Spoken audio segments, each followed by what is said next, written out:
Hello दोस्तों, welcome back again to my channel. तो इस वीडियो में मैं लव सिंड्रोम एपिसोड 3 को एक्सप्लेन करने वाली हूँ। तो पिछले एपिसोड में हमने देखा कि डे की याददाश्त 3 साल पीछे चली गई, जब वो मिस्टर कमोल के लिए काम करता था और आज उससे मिलने मिस्टर कमोल और किम आए। डे अपने बॉस को पहचान गया। मिस्टर कमोल ने कार क्रैश का फोटो उसे दिखाया एक याद के तौर पर, ताकि अगर उसके जैसे कोई भी पर्सन की याददाश्त चली जाती हो तो वो कुछ चीजें याद कर सके। डे पूछने लगा, तो बॉस आप क्या करोगे? उनसे बदला लोगे जिनकी वजह से मेरी ये हालत हुई है? मिस्टर कमोल ने उसे याद दिलाया, डे तुम्हें मालूम है तुम मुझे कब मिले थे? जब तुम अपने माँ बाप का बदला लेने के लिए कुछ लोगों को बुरी तरह से मार रहे थे, क्योंकि उनकी वजह से तुम्हारे माँ बाप का एक्सीडेंट हुआ और वो इस दुनिया को छोड़कर चले गए और तुम्हारा भाई कभी अपने पेरेंट्स से दोबारा नहीं मिल पाया। उस टाइम शायद तुम उन लोगों को जान से मार देते, पर फिर क्या होता, कानून तुम्हारा पीछा नहीं छोड़ती। मैंने उस टाइम तुम्हें समझाया था कि अगर तुम्हारे हाथ में पावर होंगे तो तुम समझ पाओगे कि क्या सही है और क्या गलत।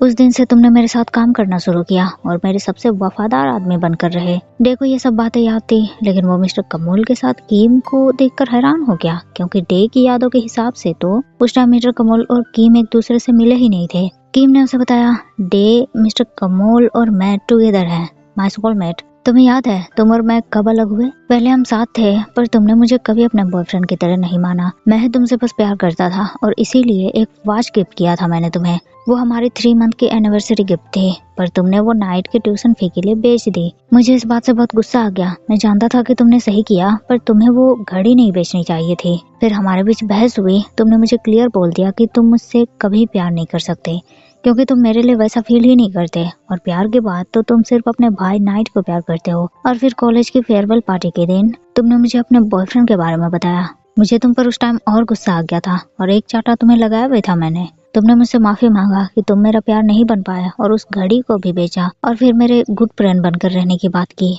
मैं भी बस उम्मीद ही कर रहा था कि तुम्हारा अच्छा दोस्त बनकर रह सकूं। तुमने उस दिन मेरी घड़ी वापस कर दी थी और उसी दिन मुझे मिस्टर कमोल मिले। डे बहुत ही ज्यादा हैरान था। उसने मिस्टर कमोल को बोला कि बॉस, आपको पता है कि मैं और किम पहले साथ में थे, फिर भी? मिस्टर कमोल हंसने लगे, डे जब किम तुम्हारे साथ था उस टाइम तुम इसे मुझसे मिलाने क्यों नहीं लेकर आए? मैंने कितनी रातें औरों के साथ बर्बाद कर दी, पर जब से किम मिला बस इसी का बनकर रह गया हूँ। और डे वो पुरानी बातें हैं, ये बात मैंने तुमसे पहले भी कही है, और फिर ईट की वजह से ही तो किम दोबारा मेरे पास वापस आ पाया है। किम भी उसे बताने लगा, हाँ डे, मैं तो मिस्टर कमोल से छुपने के लिए तुम्हारे और ईट के साथ रहने आया था। डे अभी भी बस हैरान उनकी बातें सुन रहा था, क्योंकि ये सारी बातें तो उसके दिमाग से निकल चुकी थी और अगेन सब बस ईट का ही जिक्र कर रहे थे। ये बात उसे समझ नहीं आ रही थी। मिस्टर कमोल ने उसे समझाया, डे तुम्हारे दिमाग में अभी बहुत सारी बातें चल रही होंगी, लेकिन ईट ये कंफर्म कर सकता है कि तुम दोनों के बीच कैसे रिलेशनशिप है, पर तुम्हें अभी कुछ भी याद नहीं, इसीलिए तुम दूसरों पर या फिर खुद पर भरोसा नहीं कर पा रहे। अगले दिन सुबह सुबह नीक अपने बॉयफ्रेंड नॉन के साथ डे से मिलने पहुंच गया, लेकिन वहां डे का हाल पूछने के बजाय नीक अपने बॉयफ्रेंड को लेक्चर देने लगा। नॉन, मैंने बाइक रेसिंग के लिए कितनी बार तुम्हें वार्न किया है, वरना देखो इसी की तरह एक्सीडेंट हो जाएगा तुम्हारा और तुम सब भूल जाओगे। फिर देखना, मैं तो अपने लिए दूसरा ढूंढ लूंगा। और दोनों एक दूसरे के बहस में लग गए। डे ने उनको बोला, नॉन, जहाँ तक मुझे मालूम है तुम्हें तो नीट एंड क्लीन लोग पसंद है ना? निक के तो गुस्से से नाक लाल हो गए। इसका मतलब मैं नीट एंड क्लीन नहीं हूँ? देखो ये तुम्हारे भाई नाइट से बहुत डिसअपॉइंट हुआ, वो गियर के प्यार में पड़ गया ना, इस वजह से इसे मेरे पास आना पड़ा, और इसे मेरे हाथ का खाना खाना पसंद है, मेरे साथ घूमना पसंद है, और भी बहुत सारी चीजें इसे मेरी पसंद है। डे ने नॉन से पूछा कि गियर और नाइट बॉयफ्रेंड कैसे बने? इस क्वेश्चन पर वो दोनों थोड़े अनईजी हो गए। नॉन ने बताने शुरू किए, वो गियर और ईट एक दूसरे से प्यार करते हैं। पहले तुम्हें ये मंजूर नहीं था, लेकिन जिस दिन नाइट किडनैप हो गया और तुम और गियर उसे साथ में बचाने गए थे, और वहाँ तुम्हें बचाने के लिए गियर ने चाकू का वार अपने ऊपर ले लिया ताकि नाइट अपने ओनली ब्रदर को न खो दे, और उस टाइम से तुमने गियर और नाइट के प्यार को एक्सेप्ट कर लिया। डे तुरंत पूछने लगा, इसका मतलब मैं और ईट बॉयफ्रेंड्स है, ये बात भी सच है? दोनों ने उसे हाँ बोला। निक ने तो उसे बताया, डे तुम ही ईट को लेकर बहुत पॉजिटिव थे, तुम ही ने तो ईट को पहले अप्रोच किया, और ईट को भी जब मैं बाहर चलने के लिए बोलता था तो ईट हमेशा बोलता था कि उसे अपने डैड से परमिशन मांगने पड़ेंगे, और बाद में पता चला उसके डैड नहीं, वो तो तुमसे परमिशन मांगता था। डे अब थोड़ा ज्यादा क्यूरियस हुआ, वो सब कुछ जानना चाहता था, पर निक नाराज हो गया। उसने डे को डांट दिया, डे तुम सब कुछ डिटेक्टिव की तरफ जानना चाहते हो ना, तो खुद पता करो। उनके जाने के बाद डे की सैलून वाली आंटी उससे मिलने आई। डे ने उन्हें पहचान तो लिया, पर उसने आंटी को वही पहले वाला स्कैरी लुक दिया। आंटी भी उसके हाव भाव से थोड़ी सिहर गई। उन्हें याद आया अभी कुछ ही दिन पहले डे कितना खुश था। ईट के साथ चाहे उसकी कितनी भी फाइट होती, वो हमेशा ईट को मनाने के बारे में सोचता और ईट के गुस्से को झेलने के लिए वो बिल्कुल तैयार रहता। लेकिन आज जिस तरह से वो आंटी को देख रहा था, उन्हें पहले वाला डे का याद आ गया जो सीरियस रहता था, दिल से बस अपने भाई नाइट के लिए स्माइल करता था और ऐसे नॉर्मली बस वो बिजनेस के लिए ही स्माइल करता था। लेकिन ईट से मिलने के बाद वो दिल से स्माइल करने लगा था। आंटी ने डे को बताया कि उसके कस्टमर्स भी आना चाहते थे, पर मैं ही रिप्रेजेंटेटिव बनकर आ गई। कैसे हो डे? डे ने बोला ठीक हूँ। पर आंटी बोलने लगी, डे तुम कैसे ठीक हो सकते हो? तुम्हारे पैर हाथ सब टूटे फूटे हैं और बोल रहे हो तुम ओके हो। वैसे तुम्हारे साथ साथ मुझे ईट पर भी तरस आ रहा है। बेचारा कितना प्यार करता है तुमसे। जब उसे पता चला तुम्हारा एक्सीडेंट हुआ और तुम आईसीयू में हो, वो तो वही बेहोश हो गया। बेचारा बीमार है फिर भी तुरंत तुम्हारे पास आ गया। मुझे तो वो दिन याद आ गए जब डे और ईट तुम दोनों एक दूसरे के साथ कितना खुश थे, कितना प्यार करते थे तुम दोनों एक दूसरे को। डे थोड़ा और सोच में पड़ गया क्योंकि जो भी आ रहा था हर बात में वो ईट को इन्वॉल्व कर रहा था। ईट आंटी को बाहर छोड़ने आया। आंटी ने उसे बोला, ईट तुम बहुत स्ट्रांग हो। ऐसे डे के हाथ टूटे हैं, पैर टूटे हैं और तुम उसका ख्याल रख रहे हो, उसे संभाल रहे हो, पर रिटर्न में वो तुम्हें बस एक स्ट्रेंजर लुक ही दे रहा है। मैं समझ सकती हूँ ये तुम्हारे लिए कितना मुश्किल है, पर कोई बात नहीं। ईट तुमने बहुत किया है, तुम अपना बेस्ट दे रहे हो। लेकिन ईट की आंख में आंसू थे। नहीं आंटी, अगर मैंने अपना बेस्ट दिया होता तो डे की याददाश्त वापस आ जाती, पर ऐसा नहीं हुआ। आंटी ने उसे हग कर लिया, ईट को कंफर्ट किया और फिर बोला, ईट नेक्स्ट टाइम जब तुम कांचनपुरी आओ ना तो मैं तुम्हें फॉर्चून टेलर के पास लेकर जाऊंगी। यहाँ डॉक्टर्स को डे के जैसा ट्रीटमेंट करना है करने दो, पर हमें दूसरा रास्ता भी तो देखना चाहिए ना, ठीक है। आंटी चली गई। ईट फिर डे की बॉडी को साफ करने लगा, पर डे ने तो आज अपनी लिमिट ही खो दी। ईट को बोला, सच बताओ, तुम्हें मुझे फूल करने के लिए हायर किया गया है क्या? ईट को बहुत गुस्सा आ गया। डे तुम्हें क्या लगता है मुझे कितने पैसे चाहिए होंगे? तुम ऐसा बोल भी कैसे सकते हो? और वो तुम्हारे फेसबुक वगैरह की फोटो, उसमें भी मैंने ही एडिट किए हैं क्या? डे बोलने लगा, देखो ईट, लव ऐसे नहीं होता और ना ही शायद होगा जब तक मुझे सब कुछ याद नहीं आता। ईट ने उससे पूछा, तो क्या सोचते हो तुम डे, क्या दोबारा लव हो पाएगा? डे का कहना था, मालूम नहीं, बस वेट कर सकते हैं। ईट को खुशी हुई, चलो थोड़ी सी तो होप मिली।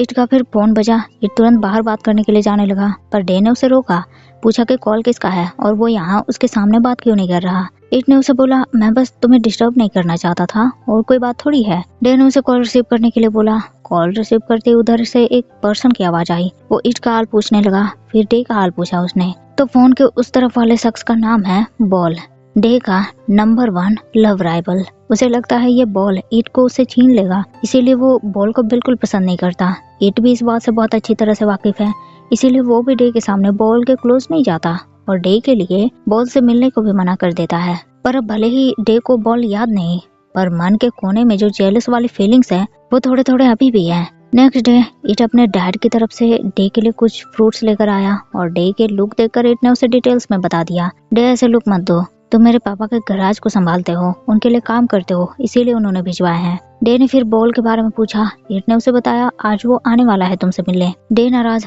ऐसे कैसे किसी को भी इनवाइट कर लिया तुमने मुझसे मिलने के लिए? मैं उसे थोड़ी ना जानता हूँ जो उससे मिलूंगा। ईट ने उसे समझा दिया, देखो डे, बॉल एक गुड गाय है, वो तुम्हें देखने के लिए आना चाहता था तो मैंने इनवाइट कर लिया। बॉल भी वहाँ पहुँचा। ईट उसे देखकर खुश हुआ। बॉल ने दोनों का हाल पूछा। डे का तो मुंह ही बता रहा था कि उसके अंदर कितने आग जल रहे हैं। बॉल अपने साथ हाई क्वालिटी के फ्रूट्स लेकर आया था ताकि डे जल्दी ठीक हो जाए, पर डे ने उसे बोला अगर वो नहीं भी आता तो भी डे ठीक ही हो जाता। बॉल ने फिर वो फ्रूट्स ईट को दे दिए। उसे बोला, डे की ऐसी हालत है तो उसका ख्याल रखना कितना टायरिंग होता होगा ना। ईट का कहना था, टायरिंग तो है पर मैं ओके हूँ। बॉल ने तुरंत बोल दिया, ईट अगर कभी भी टायर्ड हो जाओ तो तुम मुझे कॉल कर लेना, ठीक है। और डे का गुस्सा दोबारा बाहर आ गया। उसने बॉल को बोला, तुम कोई डॉक्टर हो क्या? ईट ने उसे चुप रहने के लिए बोला।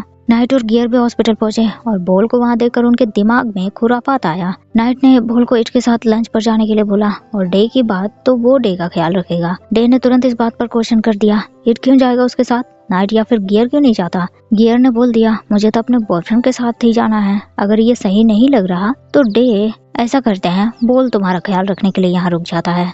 डे ने तुरंत उन्हें जाने के लिए बोल दिया। ईट और बॉल बाहर लंच के लिए आए। बॉल ने उससे पूछा वो क्या ऑर्डर करना चाहेगा। ईट ने उसे बताया ब्रेकफास्ट में एग राइस खाया था उसने। बॉल फिर उसके लिए उसका फेवरेट डेजर्ट केक लेकर आया। इधर डे बड़ा परेशान था, बहुत देर हो गए पर ईट और बॉल अभी तक वापस नहीं आए। नाइट ने उसे बोला, बस कुछ ही देर तो हुए हैं। गियर ने भी उसे बोला, देखो डे, ईट अगर बॉल के साथ गया है तो इसमें बुरा क्या है, बॉल अच्छा लड़का है, ईट से अच्छे से बात करता है और तुम खुद को देखो, ईट ने तुम्हारे लिए इतना कुछ किया फिर भी तुम ऐसे सड़ा हुआ मुंह से दिखाते हो। डे बोलने लगा, अच्छा गियर, बॉल अगर गुड पर्सन है तो फिर वो तुम्हारा दोस्त कैसे बन गया? गियर ने उसे बताया वो मेरा दोस्त नहीं है, ईट और उसका घर पहले सेम प्लेस पर था, तब से वो दोनों दोस्त हैं और मैं तो हाई स्कूल में बॉल का दोस्त बना। डे को थोड़ा सस्पिशियस लगा, उसने पूछा कौन सी जगह पर पहले उनका घर था, पर गियर ने उसे कुछ भी नहीं बताया। देखो डे, अगर तुम्हें सब कुछ जानना है ना तो खुद पता करो। नाइट भी उसकी बात से अग्री था और वो भी चाहता था कि डे सब कुछ पता करे, जाने ईट के बारे में, क्योंकि ये बहुत इम्पोर्टेंट है। ईट और बॉल वापस आए। डे तुरंत ईट पर चिल्लाने लगा, उसने ईट को अपने पैर मसाज करने के लिए बोले। ईट थोड़ा वरीड हो गया, डे तुम्हें पैर में दर्द हो रहे हैं, मैं मेडिसिन लगा दूं, और कोई प्रॉब्लम है क्या, बताओ। डे ने उसे बस मसाज करने के लिए बोले। गियर और नाइट को ये सब देखकर बड़ा मजा आ रहा था। उन्हें लगने लगा कि बॉल को कभी कभी ईट से मिलने के लिए बुलाना चाहिए, इससे डे को जेलस फील होगा और उन्हें सब कुछ जल्दी ही याद आ जाएंगे। डे फिर ईट से कहने लगा, तुम बहुत चार्मिंग हो, तुम्हें एक बेल्ट पहनाना चाहिए मुझे। ईट को पुराने डेज याद आ गए। डे उससे पहले भी ऐसी ही बातें करता था कि ईट तुम बहुत चार्मिंग हो, मैं तुम्हें बेल्ट पहना दूंगा ताकि सबको पता चल सके कि तुम सिंगल नहीं हो। डे को हॉस्पिटल में कुछ दिन बीत गए, उसे वहाँ से डिस्चार्ज भी कर दिया गया। ईट अपने पेरेंट्स के साथ उसे घर लेकर आया। डे ने पूछा, ये तुम्हारा घर है ईट? ईट ने उसे बताया, नहीं डे, ये हम दोनों का घर है। एक्चुअली ये घर तुमने नाइट के लिए खरीदा था और मुझे भी यहाँ रहने के लिए इनवाइट किया। डे हैरान कि उसने ईट को वो भी अपने घर में रहने के लिए इनवाइट किया। ईट के पेरेंट्स ने ईट को बोला कि डे को वो यहाँ के बजाय अपने घर लेकर चलते हैं, वहाँ ज्यादा लोग होंगे तो अच्छे से ख्याल रख पाएंगे डे का, इससे ईट को ज्यादा दिक्कत भी नहीं होगी। पर ईट ने मना किया, उनको बोला कि वो डे का ख्याल रख लेगा और एक्चुअली वो डे को फेमिलियर प्लेस पर रखना चाहता है ताकि उसे जल्दी से सब कुछ याद आ जाए। दोनों ने उस घर में रहना शुरू किया। ईट उसके लिए खाना बनाने लगा, लेकिन जिस पर्सन ने कभी किचन नहीं देखा उसके लिए तो ये मुश्किल ही है ना। मछली फ्राई हुई लेकिन जल गई। डे से उसे डांट भी पड़ गई। कॉफी भी टेस्ट करते ही डे ने ईट को स्टूपिड बोल दिया। बेचारा ईट, इतनी मेहनत के बाद भी रिवॉर्ड में बस उसे एक निराशा ही मिला। ईट फिर डे को शावर करने में हेल्प करने लगा, लेकिन डे ने उसे नीचे झुकने के लिए कहा। ईट थोड़ा हेजिटेट हुआ। डे बोलने लगा, हम लवर्स है ना, तो तुम्हें हेजिटेशन नहीं होने चाहिए। तो इसी के साथ लव सिंड्रोम का ये एपिसोड यहीं एंड होता है। वीडियो आपको पसंद आया हो तो लाइक शेयर जरूर कर दीजिएगा। मिलते हैं फिर नेक्स्ट वीडियो में, तब तक के लिए थैंक यू, शुक्रिया, बाय बाय।